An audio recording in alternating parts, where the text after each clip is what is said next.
الحمد لله حمد الشاكرين ونؤمن به إيمان الموقنين ونقر بوحدانيته إقرار الصادقين ونشهد أن لا إله إلا الله رب العالمين ومكلف الجن والإنس والملائكة المقربين أن يعبدوا عبادة المخلصين ونشهد أن لا إله إلا الله وحده لا شريك له ونشهد أن سيدنا وسندنا وحبيبنا وحبيب ربنا ومولانا محمدا عبد الله ورسوله أرسله بالحق بشيرا ونذيرا وداعيا إلى الله بإذنه وسراجا منيرا فقد قال الله تبارك وتعالى في كلامه المجيد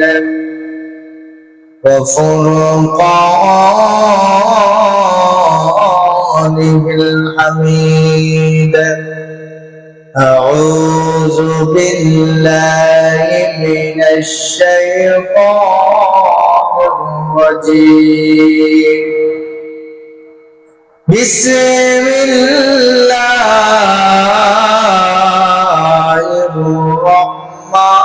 الرحمن الرحيم الذين ينفقون أموالهم بالليل والنهار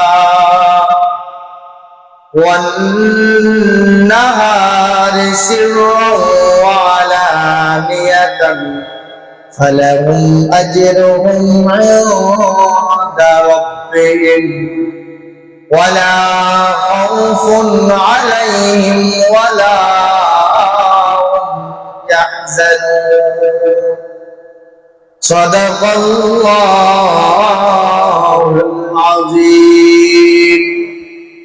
وصدق رسوله النبي الكريم ونحن على ذلك من الشاهدين والشاكرين والحمد لله رب العالمين সবাই জোরে জোরে মহব্বতে দুরূদ শরীফ পড়ি আল্লাহুম্মা সাল্লি আলা সাইয়্যিদিনা মাওলানা ওয়া আলা আলি সাইয়্যিদিনা মাওলানা দিবানিশি মনরে বলে আর দিও না যন্ত্রণা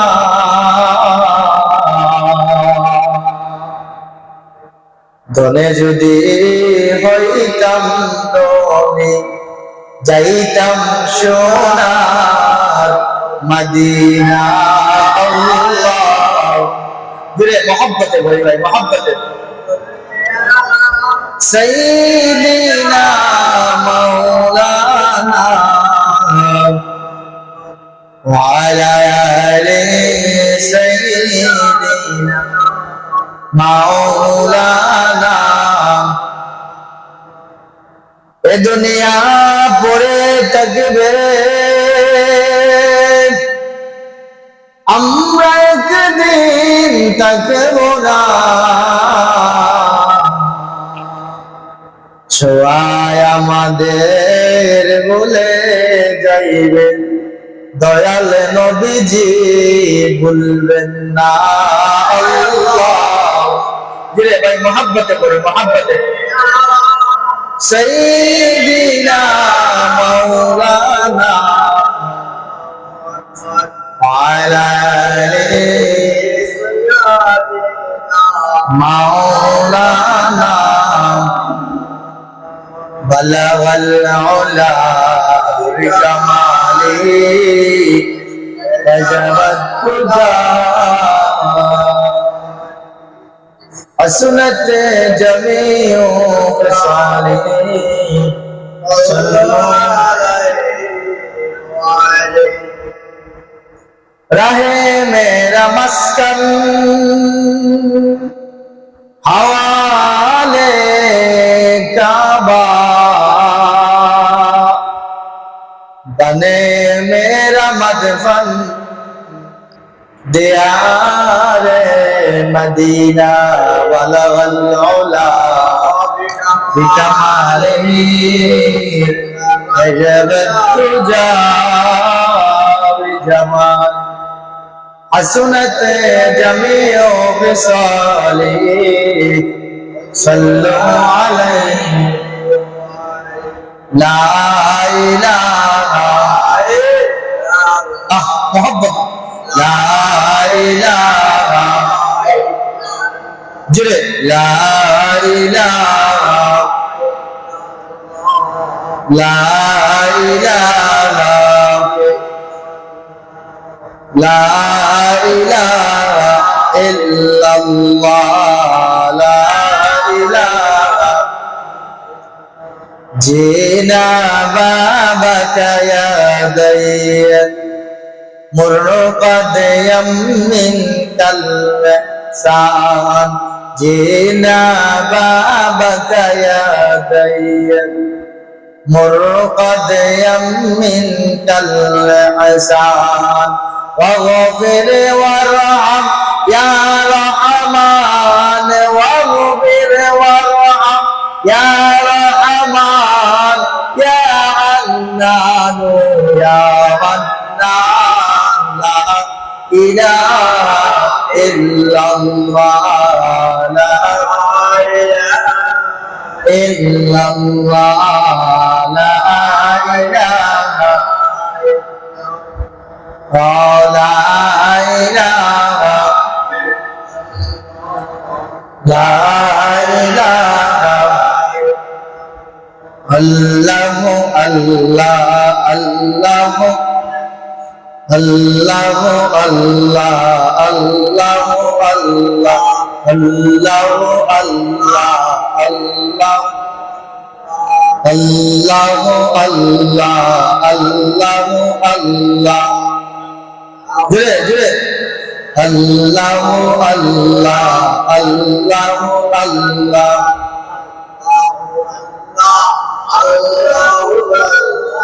अल्लाह अल्लाह अल्लाह अल्लाह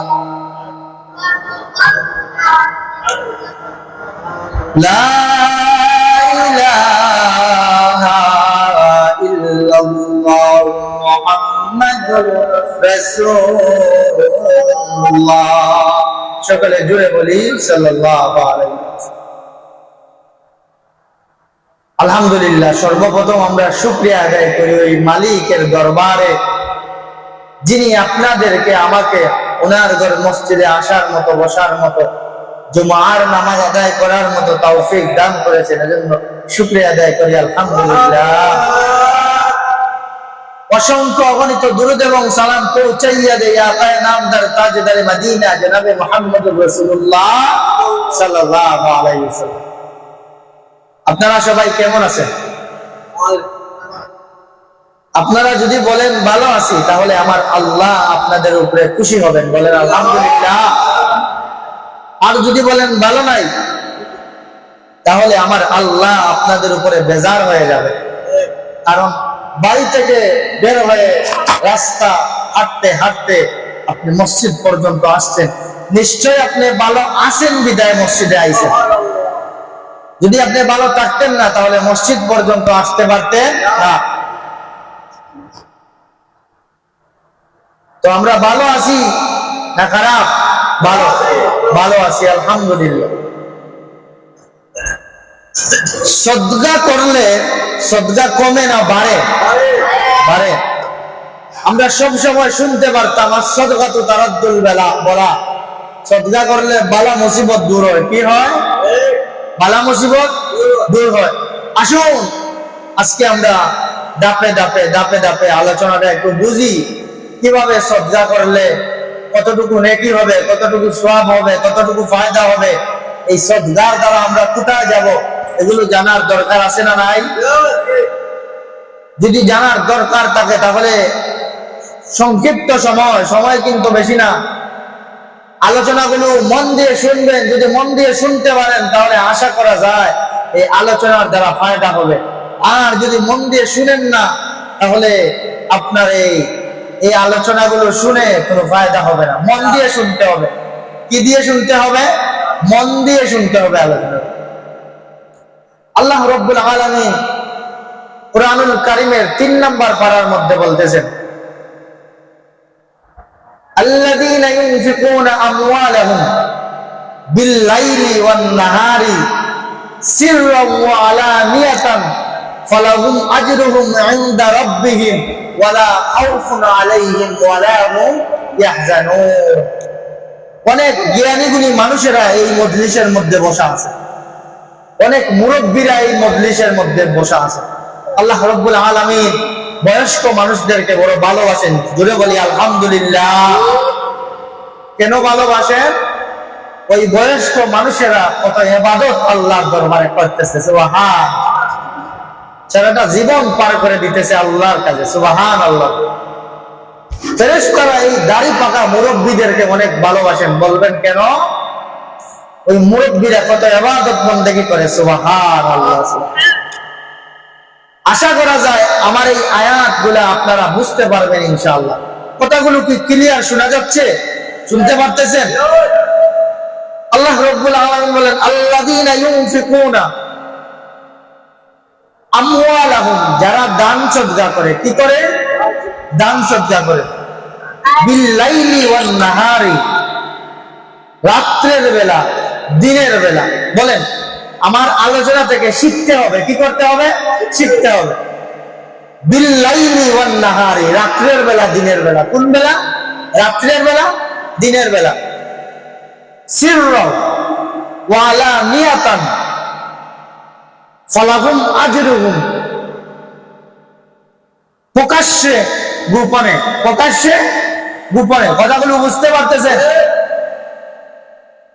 প্রকাশ্যে গোপনে। আগে বলতেছেন রাত্রের বেলা দিনের বেলা, পরের শব্দের মধ্যে বলতেছেন প্রকাশ্যে গোপনে। হ্যাঁ, ওয়া আলানিয়াতান ফালাহুম আজরুহুম ইনদা রাব্বিহিম, তারা তাদের প্রতিদান পাবে তাদের রবের নিকট, সুবহানাল্লাহ। কথা বুঝতে পারতেছেন? আরো সুন্দর করে বলতেছি যাতে আপনারা বুঝেন। আল্লাহ তাআলা বলতেছেন যারা দিনে সদকা করে, রাতে সদকা করে, গোপনে সদকা করে, প্রকাশ্যে সদকা করে, তারা তাদের সদকার প্রতিদান পাবে তাদের আল্লাহর কাছ থেকে। জোরে চিল্লায়া বলেন সুবহানাল্লাহ। ওয়ালা খাউফুন আলাইহিম ওয়ালা হুম ইয়াহজানুন, আল্লাহ তাআলা বলতেছেন তাদের কোনো চিন্তা নাই, তাদের কোনো ডর নাই, তাদের কোনো ভয় নাই। সুবহান।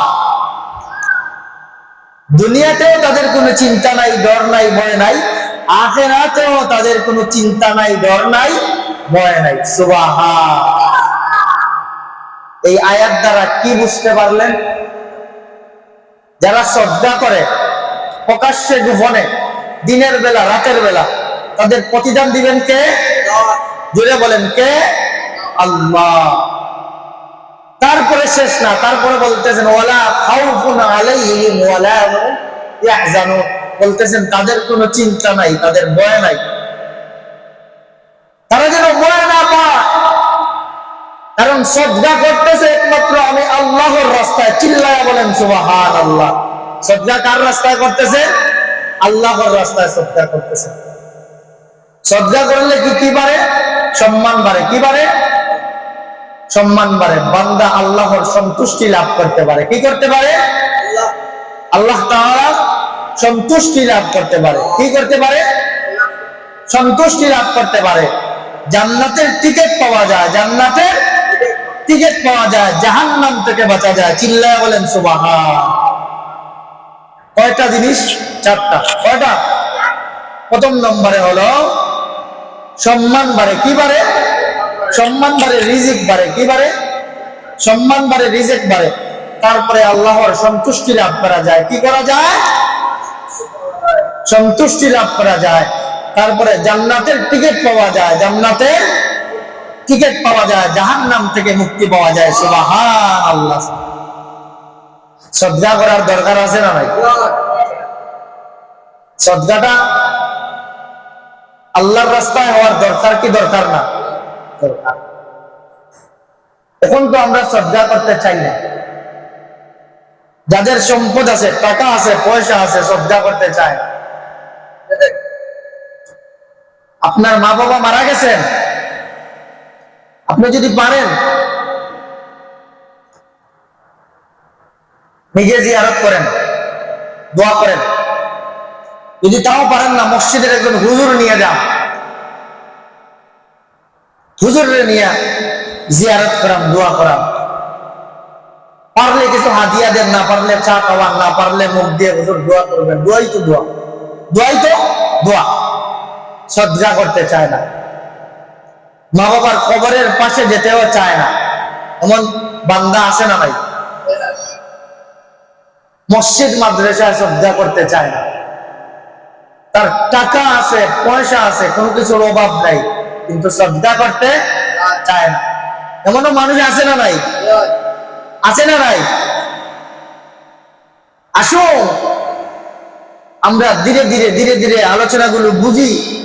সদকা করলে কি লাভ হবে, সদকা করলে কি ফায়দা হবে। আসুন, ওই যে বললাম সদকা করলে আল্লাহর সন্তুষ্টি লাভ হাসিল করা যায়। তেমনি ভাবে আল্লাহ রাব্বুল আলামিন বলতেছেন 7 প্রকার মানুষকে আল্লাহ তাআলা কিয়ামতের ময়দানে আরশের নিচে ছায়া দিবেন। সুবহানাল্লাহ। সুবহানাল্লাহর আওয়াজটা বড় কম। আপনারা কি আরশের নিচে ছায়া পেতে চান না? কিয়ামতের ময়দানে 1 হাত 1 বিঘা উপরে থাকবে সূর্য। শরীরের মাংসগুলো গরমে রক্ত পুষ বাইর হইতে থাকবে। শুধু পানি পানি বলে চিল্লাইবেন, কেউ আপনাকে পানি দিবে না। এমন দিন হবে কি হবে না? এগুলো তো হাদিসের কথা ভাই, মিথ্যা বলি নাই, কোরআনের কথা বলতেছি। আমাদের দুনিয়ার জমিনে রোদের মধ্যে 10টা মিনিট দাঁড়ানো যায় না। রোদের মধ্যে 10টা মিনিট দাঁড়ানো যায় না। গেলাম সৌদি আরবে, আহারে সৌদি আরবের বাতাসটাও গরম। সৌদি আরবে বাতাসটাও গরম। রাত্রিবেলা বারোইলাম, রাত্রিবেলাও গরম। দিনের বেলা তো পাড়াই মারা যায় না। এই দুনিয়ার রোদের মধ্যে দাঁড়াইতে পারতেছি না, কিয়ামতের ময়দানে ওই জায়গার মধ্যে কিভাবে দাঁড়াবেন? আল্লাহ বলতেছেন আমার আরশের নিচে ছায়া দিব। 1টা 2টা 3টা 4টা 5টা 6টা 7টা বলছেন। 7টার মধ্যে 6 নম্বর বলতেছেন যেই বান্দা ডান হাত দিয়ে সদকা করে, বাম হাতে খবর পায় না, টের পায় না, থাকে আল্লাহ রাব্বুল আলামিন কিয়ামতের ময়দানে আরশের নিচে ছায়া দিবেন। চিল্লায়া বলেন সুবহানাল্লাহ। বুঝতে পারতেছেন? 7টা বলছেন, উপকারিতা 7টার কথা বলছেন। এর মধ্যে 6 নম্বরটা বলছেন যে যে ব্যক্তি ডান হাতে সদকা করে, বাম হাতে খবর পায় না, আল্লাহ রাব্বুল আলামিন ওই ব্যক্তিকে কিয়ামতের ময়দানে আরশের নিচে ছায়া দিবেন। সুবহানাল্লাহ। আমাদের সমাজে এমন ব্যক্তি আছে না ভাই? মসজিদের মধ্যে 100 টাকা দিয়ে বলে আমার নামটা লেখেন, আছে না নাই? ওয়াজের মধ্যে 1000 টাকা দিয়ে হুজুর আমার নাম কই তুলবো, নাম কই তুলবো, কি করে নাম কই তুলবো, নাম না কইলে হয় না। আর আল্লাহ বলেন যত গোপনে সদকা করবা তত তুমি আমি মালিকের সন্তুষ্টি হাসিল করবা। সুবহানাল্লাহ। বান্দা কি করে? দেখায়া দেখায়া দেখায়া দেখায়া সদকা করে, দেখায়া দেখায়া সদকা করে। আপনি তাহাজ্জুদের নামাজ পড়লেন, মসজিদে এসে ইমাম সাহেবকে বলতেছেন ইমাম সাহেব আমি তো তাহাজ্জুদের নামাজ পড়ি, আপনি নফল নামাজ পড়তেছেন, মানুষকে বলতেছেন আমি তো নফল নামাজ পড়ি। আপনি দান সদকা করতেছেন, মানুষকে বলতেছেন আমি দান সদকা করি। আপনি যেটা করতেছেন ইবাদত করতেছেন, মানুষকে দেখায় ইবাদত বন্দেগী করতেছেন। কিয়ামতের ময়দানে আল্লাহ রাব্বুল আলামিন যদি বলেন ও কোটাই আলী মজর আলী যা যা করলা সব তো মানুষকে দেখাইলা, আমার জন্য গোপনে কোন ইবাদতটা নিয়ে আসলাম, গোপনে কোন ইবাদতটা আমি আল্লাহর জন্য নিয়ে আসলে একটু আমাকে দেখাও। ভাই বুঝতে পারতেছেন? আল্লাহ যদি কিয়ামতের ময়দানে বলেন ও আবু আলী যা যা করছো সব তো মানুষকে দেখাইলা, আমি আল্লাহর জন্য গোপনে কোন জিনিসটা নিয়ে আসলে একটু দেও আমার দেখ, কি দেখাইতে পারবেন আপনি? আমি কি দেখাইতে পারবো? কোনো কিছু নাই। যা করতেছি মানুষকে দেখাইতেছি, যা করতেছি মানুষ জানে, জানে কি জানে না? জানে। যা করতেছি মানুষকে দেখাইতেছি, যা করতেছি মানুষে জানে। তো আল্লাহ তো বলেন ইবাদত এটা লুকায়া করো, লুকায়া দেখায়া করার জিনিস না, তো আপনি দেখায়া করেন কেন? এই ইবাদতে লাভ হবে? কথা বলে না, লাভ হবে? এই ইবাদতে কোনো লাভ হবে না। ইবাদত যত করতে পারেন গোপনে গোপনে করবেন, গোপনে গোপনে করবেন। এর বিনিময়ে কার কাছে পাবেন? আল্লাহর কাছে পাবেন।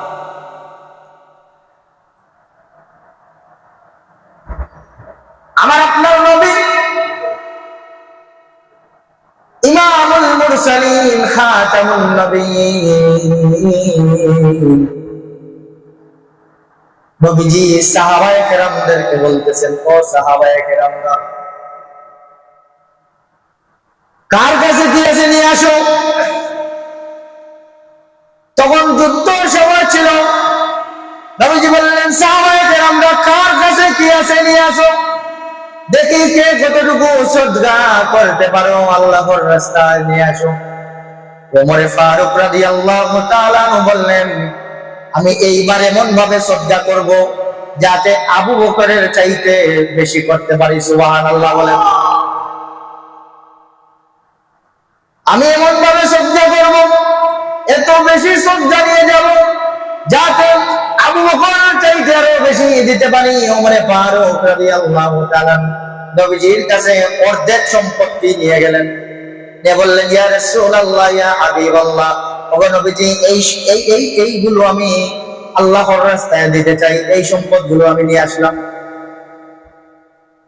একটু পরে আবু বকর সিদ্দিক রাদিয়াল্লাহু তাআলা তিনি সমস্ত সম্পদ নবীজির সামনে নিয়ে আসলেন, যা আছে সবকিছু নিয়ে আসলেন। নিয়ে আসার পরে বলতেছেন ইয়া রাসূলুল্লাহ ইয়া হাবিবাল্লাহ, ওগো নবীজি আমি সমস্ত সম্পদ আপনার সামনে নিয়ে আসলাম। ওমর কতটুকু নিয়ে আসছেন? অর্ধেক। আর আবু বকর সিদ্দিক রাদিয়াল্লাহু তাআলা তিনি যা আছে সমস্ত নিয়ে আসছেন নবীজির সামনে। সুবহানাল্লাহ নাই?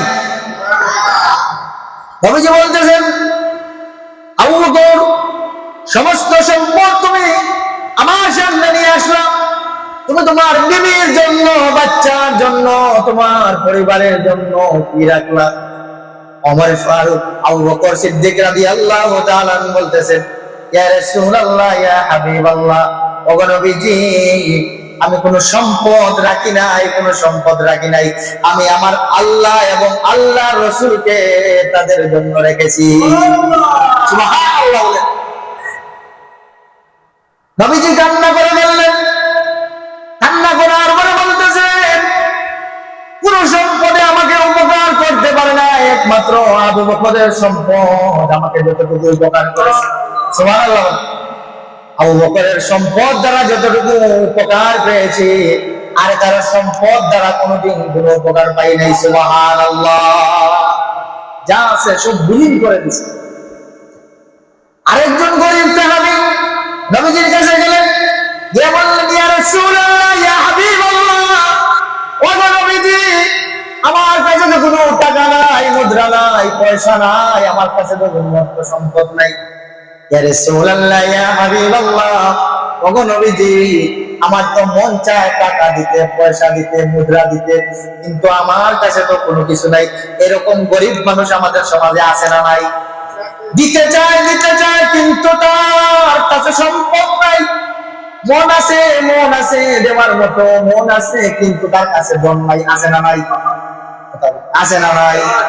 কিন্তু এমনও ব্যক্তি সমাজের মধ্যে আছে, টাকার কোনো অভাব নাই, পয়সার কোনো অভাব নাই, কিন্তু সম্পদ আর সম্পদ, এত কিপটার ঘরের কিপটা, 2টা টাকাও হাত থেকে ছাড়তে চায় না। আছে না নাই? আছে না নাই? হাজারো মানুষ আমাদের সমাজের মধ্যে আছে। আজকে যেহেতু আমি সজ্জা নিয়ে আলোচনা করতেছি, তাই শুধু সজ্জা নিয়ে আলোচনা করব, ডানেও যাব না, বামেও যাব না। ইনশাআল্লাহ যতটুকু সময় আছে আমি শুধু সজ্জা নিয়ে আলোচনা করব। আপনাদের কাছে বুঝাইতে চাইবো সজ্জা দ্বারা কি ফায়দা হয়, সজ্জা করলে কি লাভ হয়, আমি আপনাদেরকে বুঝাইতেছি। নবীজি বললেন, ও সাহাবী, তোমার কাছে টাকা নাই, পয়সা নাই, তো কি হয়েছে? তোমার একজন গরিব ভাইয়ের মুখে তুমি হাসি ফুটাইবা, এটাও সদকা। সুবহানাল্লাহ। একজন অন্ধ মানুষকে রাস্তা দেখায় দিবা, এটাও হলো সদকা। সুবহানাল্লাহ। সুবহানাল্লাহ আওয়াজ তো নাই। একজন মানুষকে খুশি রাখবা, একজন মানুষ বিপদে পড়ছে, বিপদে তার পাশে গিয়ে দাঁড়াইবা। যদি টাকা কাটে না থাকুক না, বিপদে গিয়ে তার পাশে দাঁড়াইবা, মুখ দিয়ে সাহায্য করবা, এটাই সদকা। সুবহানাল্লাহ। শুধু টাকা দিয়ে সদকা, এই সদকা নাই। মানুষকে মুখ দিয়ে সাহায্য করবা, একজনকে রাস্তা পার করে দিবা, এটাও হলো সদকা। একজন বিপদে পড়ে যাচ্ছে, তাকে সাহায্য করবা, এটাই হলো সদকা। শুধু টাকা দিয়ে, পয়সা দিয়ে সদকার নাম সদকা না। মসজিদের কাজ, ইমাম সাহেব, মুয়াজ্জিন সাহেব এটা করতে পারতেছেন না, মুসল্লিরা আছে না নাই? আছে না নাই? একটু মসজিদে এসে কাজে সাথ দিবা, এটাও হলো একটা সদকা। সুবহানাল্লাহ বলে। বান্দা দেখছেন মসজিদের আশেপাশে ডানে বামে, মুয়াজ্জিন সাহেবকে বলতেছেন, কি নিয়ে পরিষ্কার করেন না, এই না সেটা নিয়ে পরিষ্কার করে ফেলেন, এটাও একটা সদকা। সুবহানাল্লাহ। ফ্যান চলতেছে, মুয়াজ্জিন সাহেব চলে গেছেন রুমে, এই মুয়াজ্জিন সাহেব ফ্যান বন্ধ করো না, এই না সেই না, এটা না বলে আপনি নিজে ফ্যানটা বন্ধ করে যান, এটাই একটা সদকা। সুবহানাল্লাহ। প্রস্রাব করে গেছেন, দেখছেন টিস্যু বানাই প্রস্রাব, বিভিন্ন ধরনের প্রস্রাবের মধ্যে সমস্যা, অন্য একজন ভাই প্রস্রাব করতে পারতেছে না, পানি মেরে দেন, এটাও একটা সদকা। সুবহানাল্লাহ। সওয়াব হবে কি হবে না? বাথরুমের মধ্যে গেছেন, দেখছেন এমন একটা অবস্থা, টয়লেট করা যাচ্ছে না, একটু পরিষ্কার করে দেন, এটাও একটা সদকা। সুবহানাল্লাহ। সওয়াব হবে কি গুনাহ হবে? সওয়াব হবে। এগুলো তো আমরা বুঝতে চাই। তখন ওই সাহাবী নবীজির কথা শুনে হাসি মুখে বলতেছেন, ইয়া রাসূলুল্লাহ, ইয়া হাবিবাল্লাহ, আপনার কাছ থেকে যেটা জানতে পারলাম এটা কোনোদিন বলবো না, বলার মতো নয়। ইয়া রাসূলুল্লাহ, আপনি আমার জন্য দোয়া করবেন, আল্লাহ তাআলা যেন আমাকে সদকা করার মতো তৌফিক দান করেন, বলেন আমিন। আল্লাহ রাব্বুল আলামিন কুরআনুল কারীমের 4 নাম্বার পারার মধ্যে বলেন, লাউ তানালুল বিররা হাত্তা তুনফিকু মিম্মা তুহিব্বুন। আল্লাহু আকবার বলেন। আল্লাহ রাব্বুল আলামিন বলতেছেন, যতক্ষণ পর্যন্ত বান্দা তোমার খায়শিয়াতের জিনিস, তোমার নিজের জিনিস, তোমার মার জিনিস আল্লাহর রাস্তায় ব্যয় না করবা, ততক্ষণ পর্যন্ত বান্দা তুমি আল্লাহর কল্যাণ পাইবা না। ততক্ষণ পর্যন্ত তুমি কল্যাণ পাইবা না, যতক্ষণ পর্যন্ত তুমি আল্লাহর রাস্তায় ব্যয় না করবা, আল্লাহর রাস্তায় সদকা করার দরকার আছে না নাই? জুড়ে বলেন আছে না নাই? ওই আয়াতটা যখন নাজিল হয় তখন সাহাবায়ে কেরামরা চিন্তা করলেন, তার কোন জিনিস আছে, তার কতটুকু সম্পদ আছে, এগুলো থেকে সদকা করার জন্য সাহাবায়ে কেরামদের মধ্যে উত্তেজনা শুরু হয়ে গেল। এমন সময় নবীজির একজন সাহাবী আবু তালহা রাদিয়াল্লাহু তাআলা, ওনার মসজিদে নববীর পাশে একটি বাগান ছিল, বাগান। ওই বাগানটা অনেক সুন্দর বাগান, অনেক বিরাট বড় বাগান। যেই বাগানের মধ্যে একটা কুয়া ছিল, নবী করিম সাল্লাল্লাহু আলাইহি সাল্লাম ওই নলকূপের মধ্যে গিয়ে পানি পান করতেন। সুবহানাল্লাহ। নবীজির সাহাবী আবু তালহা রাদিয়াল্লাহু তাআলা উনি নবীজিকে গিয়ে বলতেছেন, ইয়া রাসূলুল্লাহ, ইয়া হাবিবাল্লাহ, ওগো নবীজি, আমি আমার ওই বাগানটা আল্লাহর রাস্তায় সদকা করতে চাই। নবীজি বললেন, তুমি তোমার আত্মীয় স্বজনদের মধ্যে বন্টন করে দাও। সুবহান। আবু তালহা রাদিয়াল্লাহু তাআলা উনি উনার মামাতো ভাই, খালাতো ভাই, ফুফাতো ভাই, আত্মীয় স্বজনদের মধ্যে বন্টন করে দিলেন। সুবহান। ওই বাগানের পাশে আরেকটি বাগান ছিল। আবু তালহা রাদিয়াল্লাহু তাআলা হঠাৎ আযানের নামাজের সময় হয়ে গেল। উনি ওই বাগানের ভিতরে নামাজ পড়ার জন্য রাকাত বাঁধলেন। এমন সময় ওই বাগানের ভিতরে একটা পাখি ঢুকে গেল। এমন ভাবে চটপট চটপট করে আওয়াজ করতেছে, পাখিটা ডানা দিয়ে এমন ভাবে আওয়াজ করতেছে। আবু তালহা রাদিয়াল্লাহু তাআলা নামাজের মধ্যে দাঁড়ানো অবস্থায় ছিলেন। ওই পাখির আওয়াজের কারণে কয় রাকাত নামাজ পড়ছেন তিনি ভুলে গেছেন। সুবহানাল্লাহ। কয় রাকাত নামাজ পড়ছেন তিনি ভুলে গেছেন। নামাজ শেষ করে দৌড়াইয়া নবীজির কাছে গেলেন, গিয়ে বললেন, ইয়া রাসূলুল্লাহ, ইয়া হাবিবাল্লাহ, ও নবীজি, যেই সম্পদের কারণে আমি সঠিকভাবে নামাজ পড়তে পারি নাই, যেই সম্পদের কারণে আমার নামাজের মধ্যে অসুবিধা হয়েছে, যেই সম্পদের কারণে আমি নামাজ পড়েছি বুঝতে পারি নাই, ইয়া রাসূলুল্লাহ, ইয়া হাবিবাল্লাহ, ওই সম্পদ আমি রাখবো না। ওই সম্পদটা আমি আল্লাহর রাস্তায় সদকা করে দিলাম। নামাজ নষ্ট হওয়ার কারণে নিজের সম্পদ ব্যয় করে দিছেন, সদকা করে দিছেন আল্লাহর রাস্তায়। আর আজ আমরা নামাজ নিয়ে কত বাহানা করি, নামাজ পড়তে চাই। এখন বলেন, সদকা করার দরকার আছে না নাই? সদকা করার দরকার আছে না নাই? সদকা করলে লাভ কি হবে বলেন? আপনারাই বলেন, আমি আর বলবো না। সদকা করলে লাভ কি হবে? আল্লাহর সন্তুষ্টি পাওয়া যায়, আল্লাহর সন্তুষ্টি পাওয়া যায়। সদকা করলে কি হয়? আল্লাহর সন্তুষ্টি পাওয়া যায়। ওই যে মাঝে মধ্যে অনেকে 100 টাকা দান করেন, 200 টাকা দান করেন, 500 টাকা সদকা করেন, মসজিদের মধ্যে করেন, গরিবকে পাইলে করেন, হুজুরকে দেন, বিভিন্ন মানুষ বিভিন্ন ধরনের সদকা করে। এই সদকা আখিরাতে ফায়দা হবে কি হবে না? ফায়দা হবে। সদকা করলে আর কি লাভ হবে বলেন? জান্নাতের রাস্তা ক্লিয়ার হয়ে যাবে, জান্নাতের রাস্তা ক্লিয়ার হয়ে যাবে, জাহান্নাম থেকে মুক্তি পাওয়া যাবে, জাহান্নাম থেকে মুক্তি পাওয়া যাবে। কিয়ামতের ময়দানে আল্লাহ পাক রব্বুল আলামিন আপনাদেরকে আমাকে আরশের নিচে ছায়া দিবেন। সুবহানাল্লাহ। সবাই আরশের নিচে থাকতে পারবে না। আল্লাহর কিছু মায়ার বান্দারা ওই আরশের নিচে ছায়া পাবেন। সুবহানাল্লাহ। এখন আমাদের আগামী শুক্রবারে আমাদের মসজিদে ওয়াজ। আপনাদেরকে এত সময় আমি সদকা সম্পর্কে আলোচনা শোনাইলাম, সদকার দ্বারা কি ফায়দা হয়। এখন আমি দেখবো কারা কারা সদকা করেন। এই সদকার দ্বারা শুধু দুনিয়াতে ফায়দা হবে এরকম না, আল্লাহ রাব্বুল আলামিন স্বয়ং কোরআনে বলতেছেন, ওয়ালা খাউফুন আলাইহিম ওয়ালা হুম ইয়াহজানুন। যারা সদকা করে তাদের কোনো চিন্তা নাই, তাদের ভয় নাই। যারা সদকা করে তাদের কোনো চিন্তা নাই, তাদের কোনো ভয় নাই। দুনিয়াতেও ভয় নাই, আখিরাতেও ভয় নাই। আচ্ছা বলেন, যারা দান করে, শ্রদ্ধা করে, তাদের সম্মান আছে না নাই? দুনিয়াতে সম্মান আছে না নাই? আপনি দিবেন? মাশাআল্লাহ, ইনশাআল্লাহ বলতেছি।